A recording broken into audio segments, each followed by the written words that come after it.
Hello, मैं doctor शिफा Fatima, physiotherapist. मैं आज आपको टीकेआर के बारे में बताऊंगी। टीकेआर होता क्या है? टीकेआर का मतलब होता है टोटल नी रिप्लेसमेंट। मतलब टोटल नी रिप्लेसमेंट का मतलब होता है हमारा घुटना चेंज होना।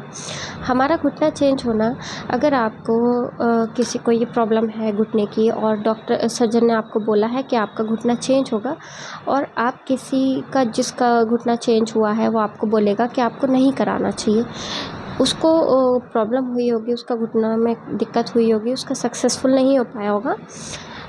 तो इसीलिए सक्सेसफुल अपनी साइड एक्चुअली अपनी साइड जो है घुटने चेंज होकर सक्सेस नहीं हो पाते हैं, क्योंकि उनको इतनी नॉलेज नहीं होती है कि ऑपरेशन के बाद हमें क्या करना चाहिए। कोई कोई सर्जन होता है जो आपको रिकमेंड कर देता है कि हाँ आपको एक्सरसाइज करानी है या क्या कराना है सर्जरी के बाद, बट वो कुछ सर्जन होते हैं जो नहीं रिकमेंड करते हैं, और जिनका घुटना चेंज हुआ होता है वो बहुत बड़ी प्रॉब्लम फेस करते हैं। इसीलिए अपनी साइड क्या होता है, अगर कुछ लोग ज़्यादा सोचते हैं कि चलो एक्सरसाइज ही तो करनी है, हम घर पर कर लेते हैं।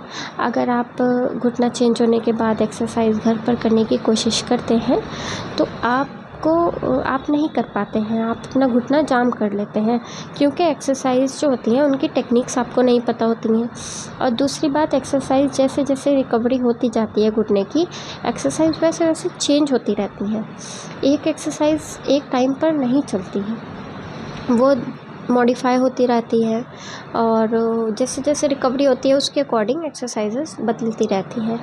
इसीलिए जो लोग घर पर करते हैं अपने एक्सरसाइज घुटने की, वो नहीं कर पाते हैं, अपना घुटना ठीक नहीं कर पाते हैं, वो अपना घुटना जाम कर लेते हैं, और जब वो चलते हैं तो वो लंगड़ा कर चलते हैं, क्योंकि उनका घुटना, उनकी टांग पूरी तरीके से ठीक नहीं हो पाती, सीधी नहीं हो पाती है। घुटना उनका उठा रहता है आगे की साइड, और उनकी मसल्स वीक हो जाती हैं घुटने के आसपास की, और उनको पेन होता है।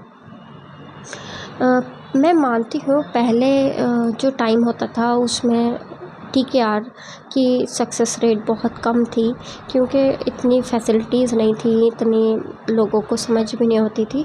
पर आजकल इतने फैसिलिटीज़, इतने अच्छे अच्छे सर्जन आ गए हैं कि अब इसका सक्सेस रेट 99% है। मैंने आज तक जितने भी पेशेंट्स देखे हैं जो टीकेआर के देखे हैं, वो अच्छे से उठ सकते हैं, बैठ सकते हैं चेयर पर, अच्छे से नीचे बैठ सकते हैं, वॉशरूम अच्छे से यूज़ कर पाते हैं, वो सीढ़ियाँ अच्छे से उतर चढ़ पाते हैं, उनको कोई प्रॉब्लम नहीं होती है। उनका सक्सेस रेट 100% है।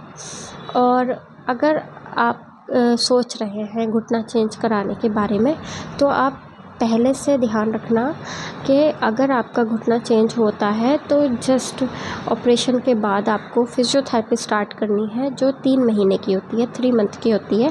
इसमें वैक्स थेरेपी होती है, जो वैक्स से सिकाई करते हैं, वैक्स होता है, वैक्स मशीन होती है, उसमें वैक्स होता है, उससे करी जाती है।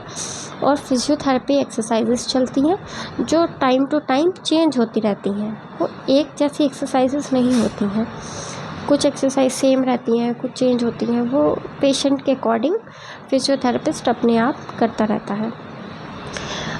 इसीलिए आप किसी के चक्कर में ना पड़े।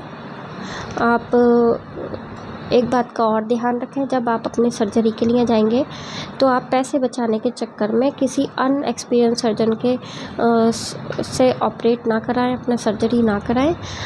अच्छे एक्सपीरियंस सर्जन को ही देखें, जिसका पहले से सक्सेस हो चुके हों केस, कुछ केस उसके अच्छे हों, उसका नाम होना चाहिए।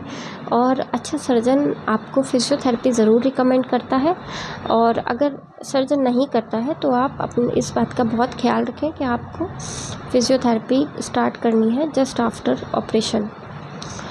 Thank you. अगर आपको और कोई क्वेश्चन है, क्वेरी है, तो आप हमसे कमेंट बॉक्स में कमेंट कर पूछ सकते हैं, हम आपका जवाब ज़रूर देंगे। अगर आपको अपनी फ़िज़ियोथेरेपी करानी है तो आप अगर स्वार के आसपास रहते हैं तो आप यहाँ रिवाइव फिज़ियोथेरेपी सेंटर में आकर अपनी फ़िज़ियोथेरेपी भी करा सकते हैं। Thank you.